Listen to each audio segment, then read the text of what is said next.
একবার কচ্ছপ তার বাড়ি থেকে বেরিয়ে ঘুরতে ঘুরতে গেল।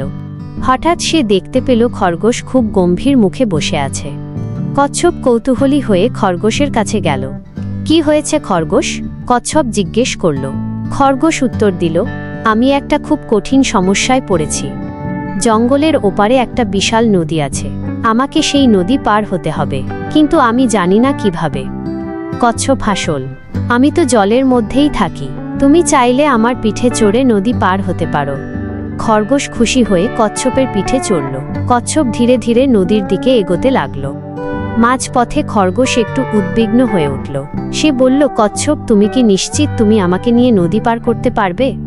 কচ্ছপ আত্মবিশ্বাসের সাথে বলল, আমি তোমাকে নিরাপদে নিয়ে যাব, শুধু তুমি চুপচাপ থাকো। কচ্ছপ খরগোশকে নিয়ে নদী পার করে জঙ্গলের ওপারে পৌঁছে গেল। খরগোশ খুব খুশি হয়ে কচ্ছপকে ধন্যবাদ দিল। তুমি আমার খুব বড় সাহায্য করেছ, খরগোশ বলল। কচ্ছপ হাসল, বন্ধুদের জন্য সাহায্য করা আমার দায়িত্ব।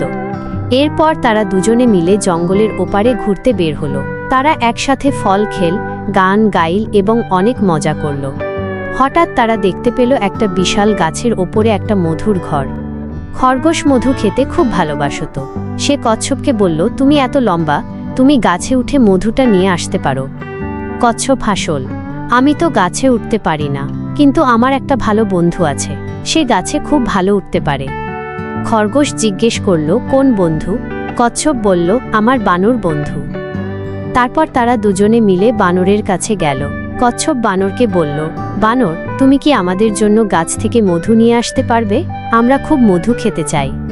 বানর খুব মিষ্টি খেতে ভালোবাসত। সে কচ্ছপের অনুরোধ মানতে রাজি হল। সে গাছে উঠে গিয়ে মধুর ঘর থেকে মধু নিয়ে এল।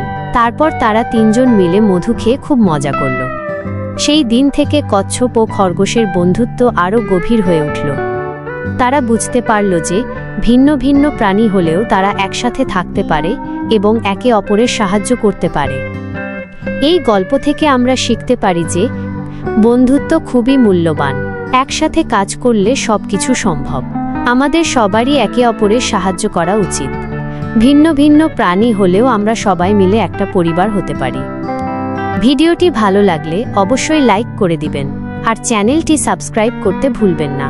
আমাদের এই ধরনের ভিডিও আরও পেতে চাইলে চ্যানেলটি সাবস্ক্রাইব করে পাশে থাকুন। আপনার লাইক ও সাবস্ক্রাইব আমাদেরকে আরও ভালো কন্টেন্ট তৈরি করতে অনুপ্রাণিত করে।